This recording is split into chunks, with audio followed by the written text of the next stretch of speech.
జనసేన అధినేత కళ్యాణ్ గారిని చూస్తున్నాం. మన పిఠాపురంలో ఓన్లీ నామినేషన్ వేయడానికి వెళ్తేనే అలా లక్షలాది మంది, అసలు ఆ జనాలు చూస్తేనే మైండ్ బ్లాక్ అయింది అందరికీ.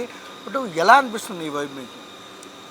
మేము అప్పుడే చెప్పాము, పవన్ కళ్యాణ్ గారు పిఠాపురంలో 1,00,000 ఓట్ల మెజార్టీతో గెలుస్తారు అని చెప్పాము.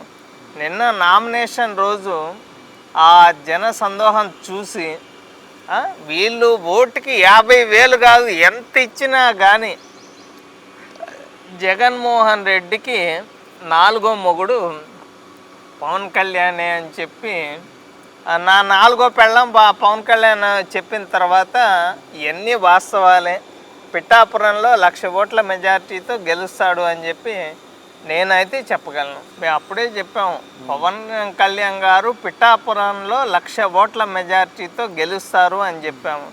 నిన్న నామినేషన్ రోజు ఆ జన సందోహం చూసి వీళ్ళు ఓటుకి 50,000 కాదు ఎంత ఇచ్చినా కానీ జగన్మోహన్ రెడ్డికి 4వ మొగుడు పవన్ కళ్యాణే అని చెప్పి, నా 4వ పెళ్ళం పవన్ కళ్యాణ్ చెప్పిన తర్వాత ఇవన్నీ వాస్తవాలే, పిఠాపురంలో 1,00,000 ఓట్ల మెజార్టీతో గెలుస్తాడు అని చెప్పి నేనైతే చెప్పగలను.